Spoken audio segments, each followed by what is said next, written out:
Le président de la République quitte Nouakchott en direction de Rome où il prendra part au sommet italo-africain.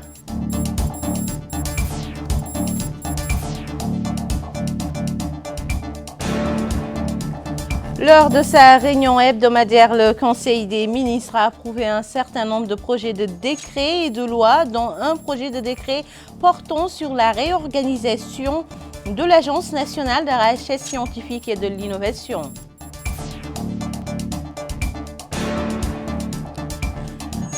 Le président de la République félicite l'équipe nationale Al-Mourabitoun à l'occasion de sa qualification historique au 8e de finale de la Coupe d'Afrique des Nations 2023 qui se déroule actuellement en Côte d'Ivoire.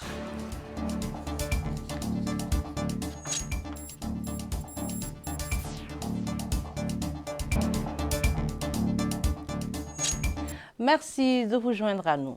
Le président de la République, Mohamed Ould Cheikh Al-Ghazouani, a quitté Nouakchott ce soir en destination de Rome, en Italie, via Genève, pour participer au sommet Italie-Afrique. À son départ de l'aéroport international de Nouakchott, Tounsi, le président de la République, a été salué par le Premier ministre Mohamed Ould Bilal Messoud, le ministre secrétaire général de la présidence de la République, le ministre conseiller à la présidence de la République, des membres du gouvernement, du chef d'état-major particulier, du président de la République, du wali adjoint de Nouakchott-Ouest et de la présidente de la région de Nouakchott. Au cours de ce voyage, le président de la République est accompagné d'une importante délégation comprenant notamment Mokhtar Ould Ndiaye, chargé de mission, Mokhtar Ould Ndiaye, ministre chargé de cabinet du président de la République, Mohamed Salem Ould Merzouk, ministre des Affaires étrangères, de la coopération et des Mauritaniens établis à l'extérieur, Mohamed Mahmoud Ould Dahi, ambassadeur de notre pays à Rome, El Hassan Ould Ahmed, directeur général du protocole d'État. Comme annoncé dans les titres, le Conseil des ministres s'est réuni ce mercredi 24 janvier 2024 sous la présidence de Mohamed Ould Cheikh Al-Ghazouani, président de la République. Le Conseil a examiné et adopté les projets de décret suivants. Projet de décret abrogeant et remplaçant le décret numéro 99-137 du 15 janvier 1999 définissant les relations entre l'administration et les associations parents d'élèves et fixant les statuts types des dites associations. Ce projet de décret vise à créer un cadre juridique aux relations entre l'administration et les associations des parents d'élèves couvrant la comptabilité avec la loi d'orientation 2022-023 portant réforme du système éducatif et la prise en compte de l'augmentation des effectifs des élèves et des établissements.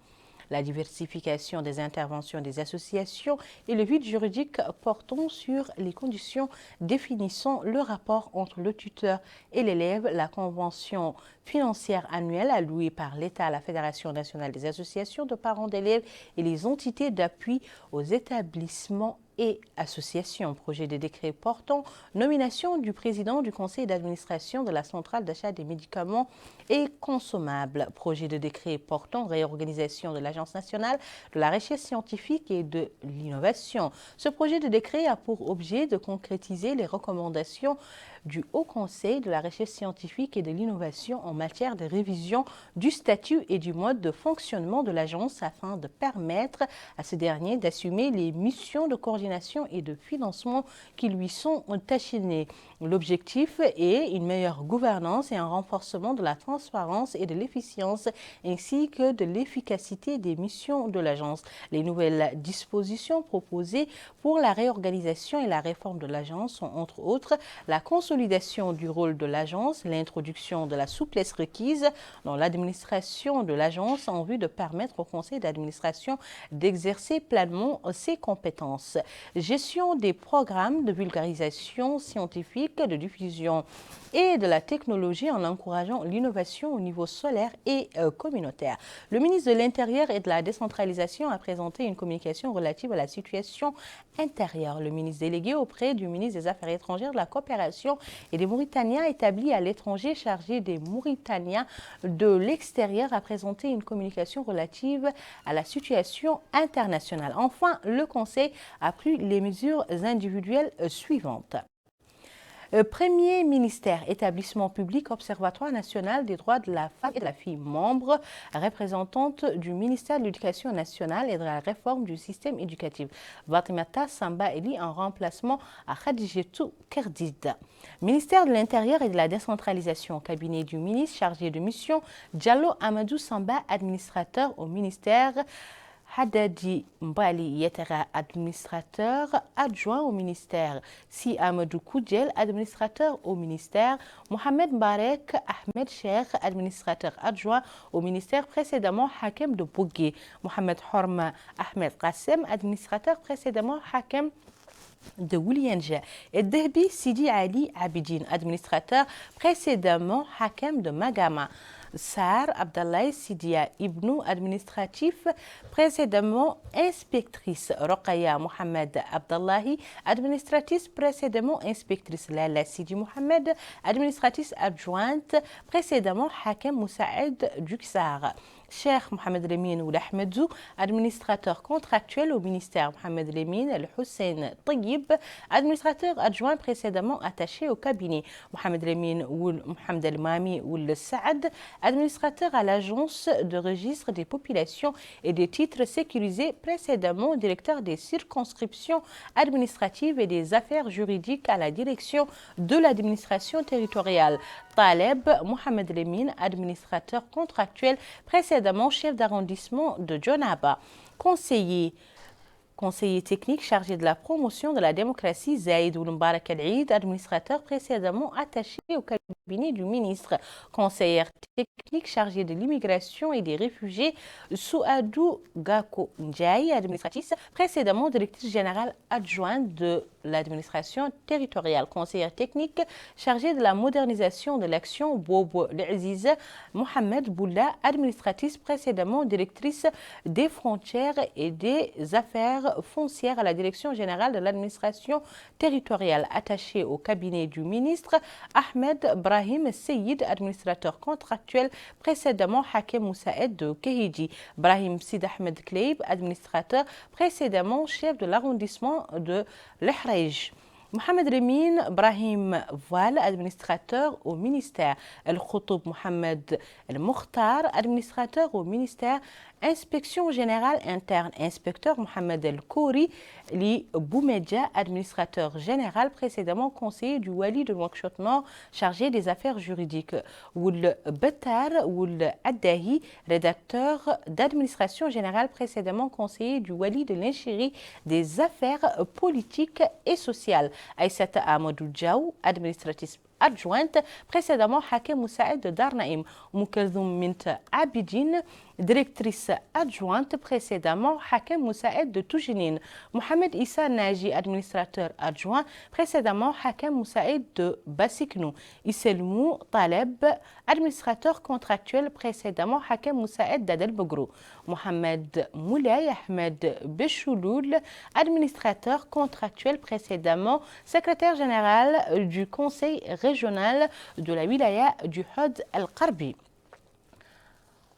Abdallahi Mohamedan El-Amana, administrateur contractuel au ministère. Amadou Tijan Dien, administrateur contractuel au ministère. Administration centrale, direction générale des collectivités territoriales. Directeur général Ahmedou Abdallahi, administrateur au ministère, direction générale de l'administration territoriale, directrice générale Aïcha Mint Mohamed Oul Sbaï, administratrice précédemment, directrice de fonctionnement et de perfectionnement des communications administratives à la même direction générale, direction des circonscriptions administratives et juridiques, directeur Ali El Hussein, administrateur précédemment, secrétaire général du conseil régional du Tagan, direction des frontières et des affaires foncières. Abdallahi Mohamed Abdrahman, directeur précédemment secrétaire général du conseil régional du Trarza. Direction du perfectionnement et des communications administratives, directrice Aminetou Mint Mohamed Lekoueri, administratrice précédemment directrice des réseaux informatiques et de la communication. Direction générale d'information et de communication, toujours, direction des systèmes d'information, directeur Mohamed Lemine, Ahmed Lemine, titulaire de master en réseau et système distribué précédemment chef service. Direction des réseaux informatiques, directrice Mounina Cheikh El-Wodi, ingénieur en informatique précédemment chef de service. Direction de la coopération des études et de la programmation, directrice adjointe Wova Mohamed Yahya, administratrice contractuelle au ministère. Administration territoriale, Wilaya du Hod Sharqi, Wali Moussaed Mohamed Ahmed Dede, administrateur adjoint, précédemment directeur du cabinet du Wali de la même Wilaya. Directeur de cabinet, Sidi Mohamed Ahmed Abdallahi, administrateur, précédemment conseiller du Wali de l'Inchiri, chargé des affaires administratives et juridiques.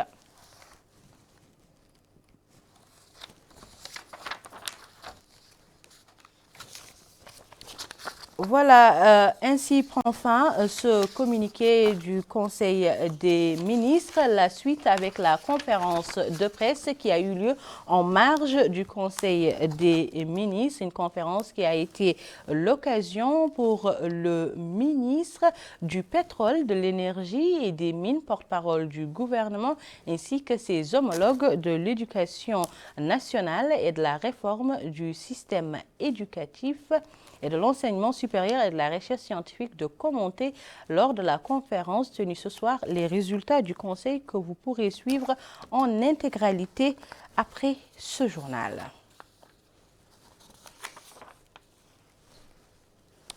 Le président de la République, Mohamed Ould-Cheikh El-Ghazouani, a donc adressé dans un message sur son compte Twitter hier message de félicitations à l'équipe nationale de football Al-Mourabitoun après sa magnifique victoire et sa qualification historique pour la première fois au 8e de finale de la Coupe d'Afrique des Nations. Le président de la République a écrit le message suivant.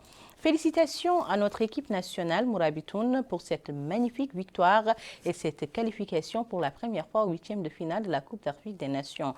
Une victoire qui est le résultat d'un effort collectif et d'un esprit patriotique continué. Tout le peuple est avec vous. Historique, donc, je le disais tantôt, notre équipe nationale a battu l'Algérie par le score d'1-0 dans le cadre de la 3e journée des phases de poule du groupe D. Par ce score, elle se qualifie au 8e de finale de la CAN. Les Mourabitoun rencontreront le Cap-Vert en attendant retour sur les temps forts de cette rencontre avec Moussa Ndiaye. Mauritanie-Algérie. Pour le compte de la 3e journée du groupe 2 des phases finales de la Coupe d'Afrique des Nations CAN Abidjan 2024. Notre 11 national a abordé cette rencontre face à l'Algérie avec 2 défaites face au Burkina Faso et à l'Angola pour le compte de la première et la 2e journée du groupe D. Pour faire la différence, face au public du stade de la Paix à Bouaké, le joueur de Amir Abdou était présent sur le terrain et face à son public venu nombreux pour arracher une très belle victoire historique grâce à un jeu collectif concrétisé par Yahya Dellahi à la 37e minute de la première période. 1-0, c'est le score à la mi-temps. En deuxième période, le score de 1-0 ne change pas. Les cartes changent. Le système change. Le match se joue entre les 2 encadrements techniques de 2 sélections algériennes et mauritaniennes. Changement tactique et quelques retouches techniques n'ont rien apporté à l'équipe algérienne. Les Mourabitoun s'imposent par un score de 1-0. Il se qualifie au 8e de finale de la Coupe d'Afrique des Nations 2024. On est content, on est là. Il y a la qualif, il y a la joie et tout. On est bien. J'espère qu'ils vont continuer à nous soutenir jusqu'à la fin. Merci pour le soutien. On va continuer de vous faire rêver, Inch'Allah. On va essayer de... C'est tout l'état d'esprit, le groupe, tout le monde qui a fait la différence. C'est le coach, le staff, les joueurs, les supporters, tout le monde a fait la différence. Historique, première victoire à la CAN. On élimine l'Algérie tenant du titre en 2019. Rien à dire, tout le monde a été déterminé. De la première jusqu'à la fin, tout le monde a su se donner. On a su marquer le but au moment opportun, tout simplement. Ça fait énormément plaisir d'avoir pu rendre fier le peuple mauritanien. Et c'est une satisfaction de pouvoir passer les poules. Et voilà, on va essayer de tout donner encore et c'est pas fini. Content pour nous, content pour les Mauritaniens qu'ils ont cru en nous, content pour tout le monde. À l'issue de plusieurs rencontres de groupe, le Nigeria se qualifie du groupe A, le Cap-Vert et l'Égypte du groupe B, le Sénégal, le Cameroun et la Guinée du groupe C, l'Angola, le Burkina Faso et la Mauritanie du groupe D, le Mali du groupe E et le Maroc du groupe F. Le tableau complet des équipes qualifiées pour le huitième de finale de la CAN Abidjan 2024 sera connu officiellement à l'issue de la dernière journée des rencontres de deux groupes, E et F. Voilà, c'était donc une joie indescriptible qui s'était emparée des populations de Nouakchott en passant par toutes les wilayas, la wilaya du Trarza, la wilaya du Guidimaha, le Gorgol, Dakhlet Nouadhibou, partout en Mauritanie. Des marches populaires se sont répandues dès les minutes où la qualification a été annoncer ce résultat qui place pour la première fois notre pays parmi les 16 meilleures équipes du continent. Reportage Bokar là-bas. Après le coup de sifflet final du match Mauritanie-Algérie, c'est une grande explosion de joie qui a retenti dans notre capitale économique. Adultes et enfants, hommes et femmes, tous étaient submergés par une euphorie indescriptible. Tous s'accordent à affirmer que l'équipe nationale El Mourabitoun a créé un grand exploit en se qualifiant pour la première fois au tour suivant, en l'occurrence les huitièmes de finale de la Coupe d'Afrique des Nations.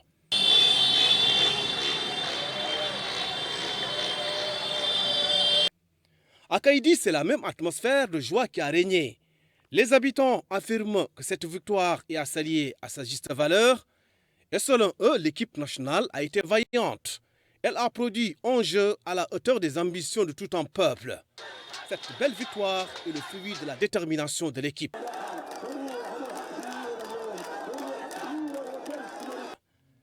Cap sur la ville de Rosso, là aussi les habitants ont le sourire aux lèvres. La retentissante qualification des Mourabitoun pour les huitièmes de finale est l'expression d'un énorme travail abattu au cours des dernières années et ils félicitent l'équipe pour cette magnifique victoire. Direction Akjus, à l'instar des autres villes du pays, les habitants n'ont qu'un seul qualificatif sur les lèvres, héroïque. Selon eux, l'équipe nationale a tenu son rang d'une grande équipe sur laquelle il faudra désormais miser. Ils félicitent les Mourabitoun pour leur performance et ils souhaitent plein succès à l'équipe nationale pour le prochain match face au Cap-Vert qui aura lieu lundi à 17h. Les scènes de liesse, nous dit Bokar, étaient légion dans la capitale, mais partout ailleurs.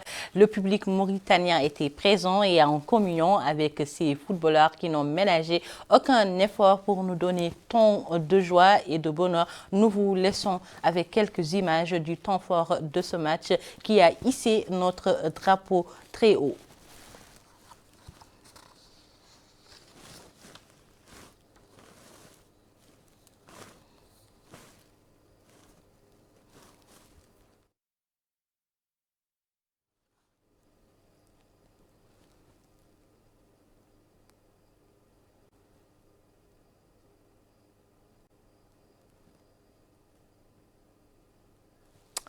Voilà, donc c'était tout pour la qualification historique et héroïque. Les gens n'ont pas manqué de superlatifs pour décrire la joie immense qu'ils ont ressentie hier soir à la suite de la qualification de notre pays au 8e de finale qui devront rencontrer les requins bleus du Cap-Vert en 8e de finale et ce sera le 29 janvier, Inch'Allah. La conférence des présidents de l'Assemblée nationale s'est réunie aujourd'hui sous la présidence de Mohamed Bombo Maguette, président de l'Assemblée. Le gouvernement a été représenté à cette réunion par le ministre de la Culture, de la Jeunesse, des Sports et des Relations avec le Parlement, Ahmed Ould Ahmed Oulidje. Au cours de la rencontre, le projet de loi numéro 24016 qui permet la ratification de l'accord de prêt signé entre notre pays et l'Organisation internationale de développement relatif au financement du projet d'appui à l'emploi des jeunes a été discuté. La conférence des présidents a décidé de renvoyer le projet de loi à la commission des affaires économiques aux fins d'une étude approfondie. Il a également décidé de programmer une séance plénière consacrée à la discussion du projet de loi ci-dessus et à son vote. Nous restons toujours à l'Assemblée nationale où la Commission des finances a consacré sa réunion qu'elle a tenue aujourd'hui sous la présidence de Moustapha Sidi Hamoud, président de la Commission, à l'examen du rapport de la Cour des comptes portant sur le projet de règlement définitif du budget de l'État pour l'année 2022. Au cours de la réunion, la Commission a suivi un exposé du président de la Cour des comptes, Hamoud Ould Ahmed Taleb, dans lequel il a évoqué les éclaircissements nécessaires concernant le règlement définitif du budget, tout comme il a passé en revue les rapports préparés par la Cour concernant l'exécution du budget.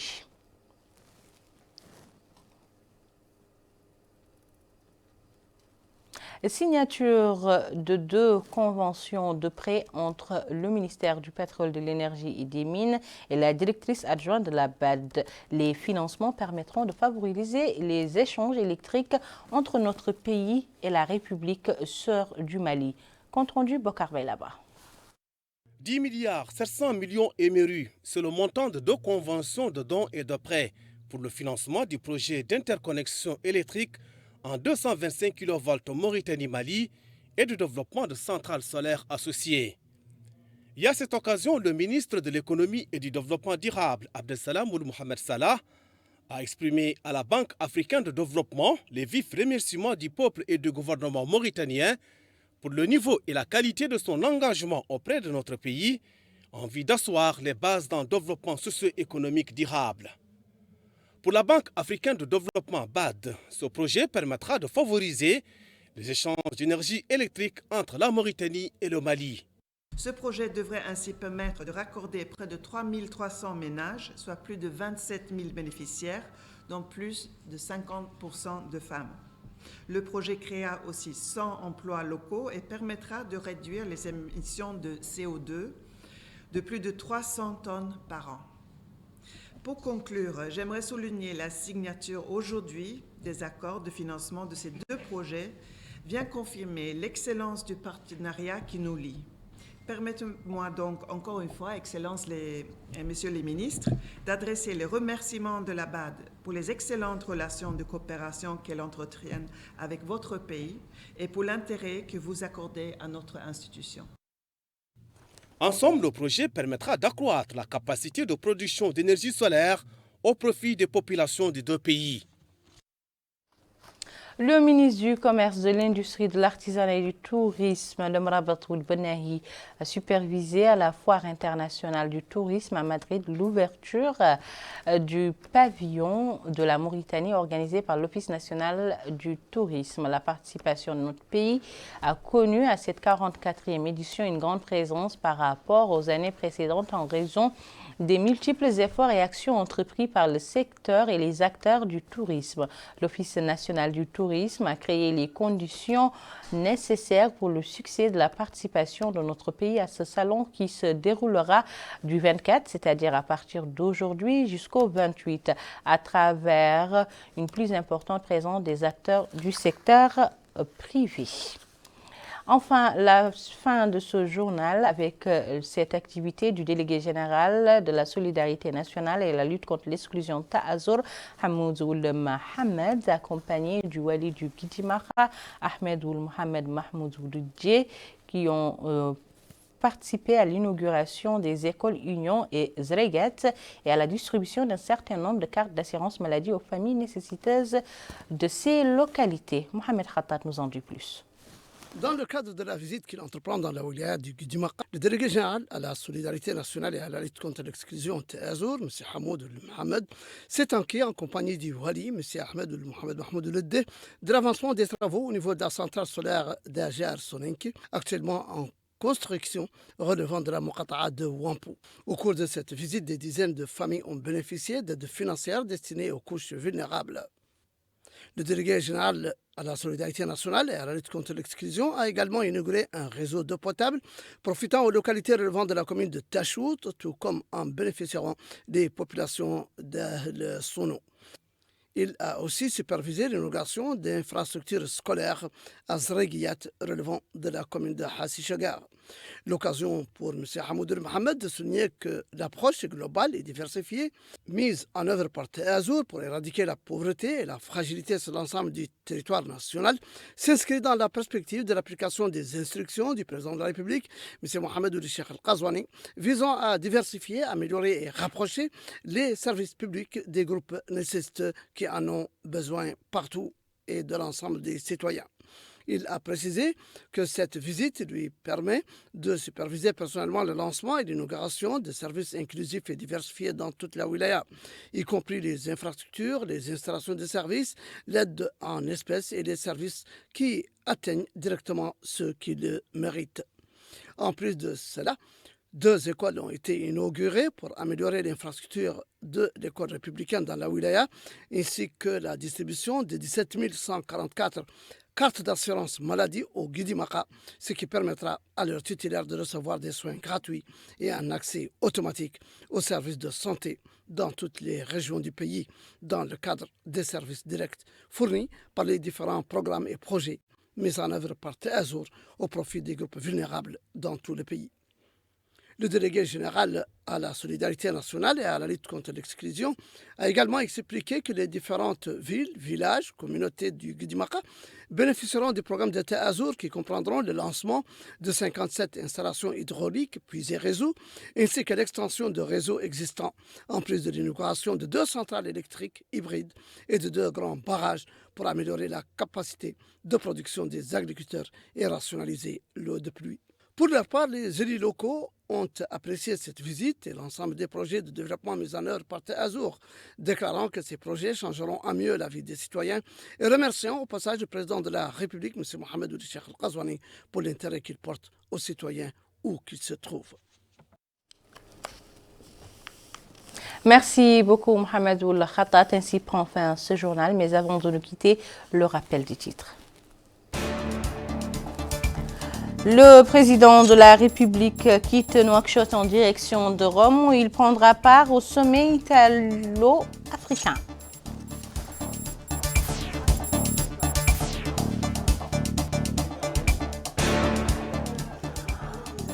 Dans ce journal, vous avez suivi la réunion hebdomadaire du Conseil des ministres qui a approuvé un certain nombre de projets de loi et de décrets, dont celui portant sur la réorganisation de l'Agence nationale de la recherche scientifique et de l'innovation.